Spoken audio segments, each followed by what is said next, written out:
Support! Give me a subscribe. Help me hit 300 subs by the end of this month. Hello, good evening, and welcome. I am your grumpy guide to all things gaming, the OGGM, with a continuing our deep dive into Mutant Year Zero from Free League. So, we've had a chance to look at this, and we've had a chance to compare it to my other post-Holocaust game, Atomic Highway, which, you know, both games did pretty much the same thing, and just Atomic Highway does it in a lot less space. So most of this, if you just take out the rules, is a lot of amazing lore about the world, the mutations, the history, the NPCs, stuff like that. So it's very specific to the world of the Ark of Eden. This is, you know, not a generic, here's how to run a post-Holocaust. It's here's how to run a post-Holocaust in this world with mutants. So, like I said, my first question was, okay, so here's basically, you know, a Gamma World, Thunder the Barbarian, Teenage Mutant Ninja Turtles. Can I run Mad Max? Can I take the mutations out, and does the game still work? And I feel that you could hack it to a Mad Max style game. The mutations don't really make that much of a difference. I mean, obviously, like acid spit and stuff like that. But because of the way the damage system works in Year Zero and stuff like that, I think it feels like they're more for flavor than anything else. So, yeah. And if I allowed them, I'd probably make them a little bit more psychic and do more of a Psi World. Or, yeah, I'd just keep them Gamma World. But there's only like 20. It's not like the plethora of thousands of mutations that exist in some of the other games.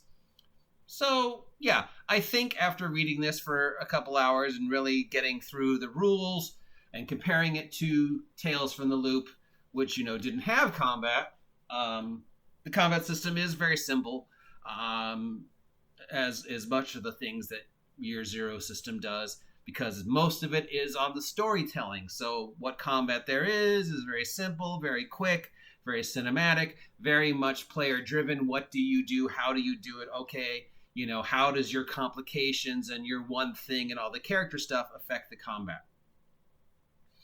So I do feel that you could do a Mad Max style mutation if you wanted to just ignore all the lore, but they've done so much lore, and there's so many books coming out for the Mutant Year Zero lore that, yeah, it's sort of like, if you're going to do a Mad Max game, then why not just get Atomic Highway for a lot less money, which uses basically almost a similar system with D6s, except that uses exploding D6s, and this just uses multiple D6s, whatever. So, let's move on to the major negatives so far that I have discovered, and that this game is very, very, very dependent upon props. And the props I'm speaking of are the Year Zero cards and the Year Zero dice. So there is 3 sets of cards that are supposed to come with this game. A gear card, a mutation set cards, and a character cards, combat cards. And there's also very special dice that are supposed to come with this game, each one being different colors, and then they have the little symbols on them to represent the critical and the fail. So every time you get a nuclear symbol, let's see if I can find a picture of it. We were talking about it last night in the character creation. Yeah, there's threat cards, mutation cards, artifact cards, and you'll need several sets of 6-sided dice. The atomic figure, meaning a critical, and the little flamey figure, meaning a fail. So, yeah. So, you got to have 3 sets of dice and 3 sets of cards. Now, while there are tables in here and the rules in here, so that if you don't want to fork out the $20 to get the cards and the dice, you can. I have the Tales from the Loop dice, which have the little loop symbol on them. So I suppose I could supplement one of the 3 sets of colors of dice I needed to by using the Tales from the Loop dice, but I still need 2 other colors. And then, yes, there's the tables for the cards, but I mean, come on, let's face it. If you have a choice between rolling on a table and drawing a card from a deck. There's just something way cooler and much more visceral and tactile and much more about drawing a card from a deck as opposed to just rolling a 6-sider. So, yeah, I could see my way around the dice, but the cards sort of feel intrinsic to the whole visceral, visual, tactile aspect of the game. So can I run the game without the cards and the dice? You could definitely run it without the dice, but with the cards and instead just resulting to tables? I don't know. Having played other card-based games, having played Savage Worlds, having played Deadlands, both card-based and dice-based, having played other games that are card-based role-playing games, there is some psychological, unconscious connection that we have with drawing cards. It is much more intrinsically exciting to hold out a deck of cards to a player and go, pick a card and hope it's not bad, motherfucker, as opposed to roll a d6 and hope you don't roll a 1, motherfucker.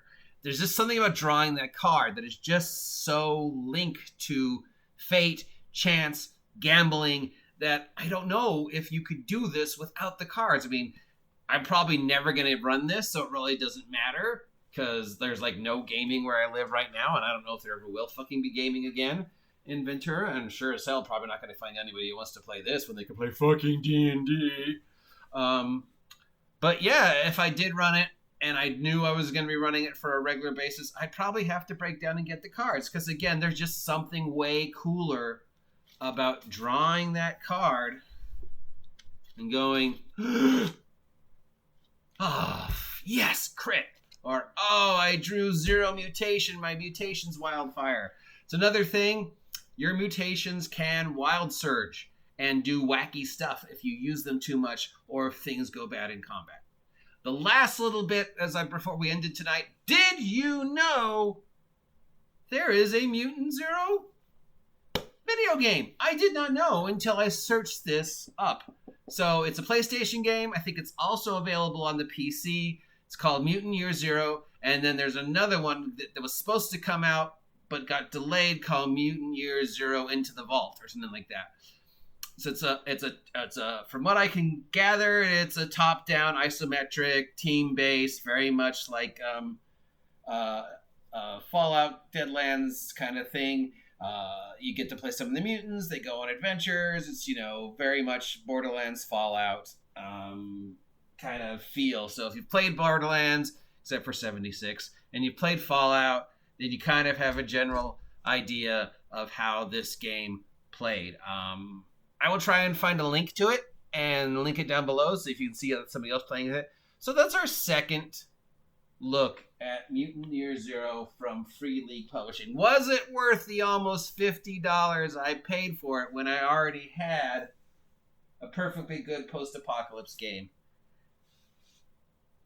No, sadly no. I don't love it as much as I love Tales from the Loop, but I'm still reading it, and I'm still getting into the lore, and so maybe once I finish reading the lore, I will have that same feeling of just adoration that I have for the world of Tales from the Loop.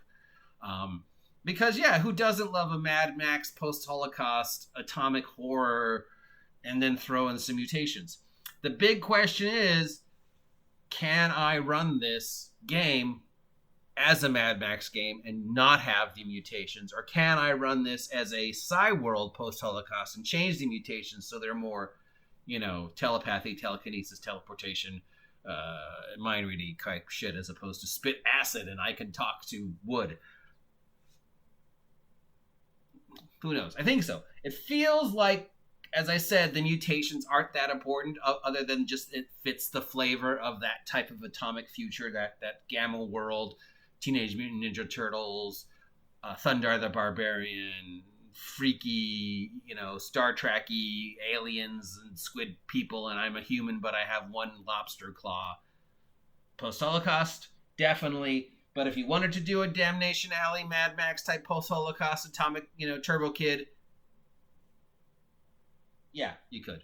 So we're going to do some more, and we'll do our third and final deep dive either tomorrow or the next night. thank you for listening to me blab on again about the wonderful products from Free League Publishing. Look, you can see the ghost. It's moving again. Do you see it? Yeah. I don't know if this is worth $50, but that said, I love everything that Free League is putting out. There is a reason they have cleaned up at their, the Ennies and the Gamma Awards so frequently. 2017, 2018, 2019, and again 2020 with Game of the Year and Game of the Year runner-up. Fuck, top that. I mean, yeah, just amazing. I can't wait to what they're going to do next, except we know what they're going to do next, and it is the beloved Twilight 2000. So I can't wait to get my hands on that. Yes, I kickstarted it, so hopefully I will have it soon. What have they done with Twilight 2000, and how does the Twilight 2000 remake feed into this? Because one of the things they've said is the Twilight 2000 is the world that takes place before this world. So, yeah. All right. Thank you very much. Once again, I am your grumpy guide to all things gaming, the OGGM. And if you appreciate this content and want to see more, hit that notification button.